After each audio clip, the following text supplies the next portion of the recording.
কি কি কি লাগবে আরেকবার বলো। ভিডিও করতেছ? না না না, ওইটার সাথে কিসে কানেকশন দিতে হবে? কোনো কানেকশনই না। তাহলে যে বিদ্যুৎটা হলো যে এই যে গিয়ে পড়তে হবে, তাহলে এই যে একটা লাইট জ্বলে উঠবে, ওইটা তারপরে যেখান দিয়ে যায় সে এখানে ধরতে হবে, ধরে যে কোনোটার সাথে যে এভাবে করে লাগাইলেই যে এখানে যে কোনো একটাতে যে এভাবে লাগাইলেই কারেন্ট এটা চার্জ হয়ে যাবে।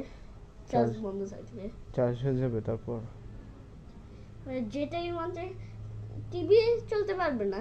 টিভিতে যে এখানে দেখো, যেখানে যে অর্ধেকটা আছে না, যদি যে দেখো যেমন যে তাকাও, যে এটা আছে না, এটা এখানে দিলাম, তাহলে যে এটা হলো মনে করো টিভি, যে এটা এমন করলাম তাহলে হলো টিভির অর্ধেক আসলো, আর ওই পাশে এটা যখন সাইডে দিছি তখন এটা বন্ধ হয়ে গেছে, আর যখন পরেরটায় দিছি তখন আবার পরেরটা অন হয়েছে। সে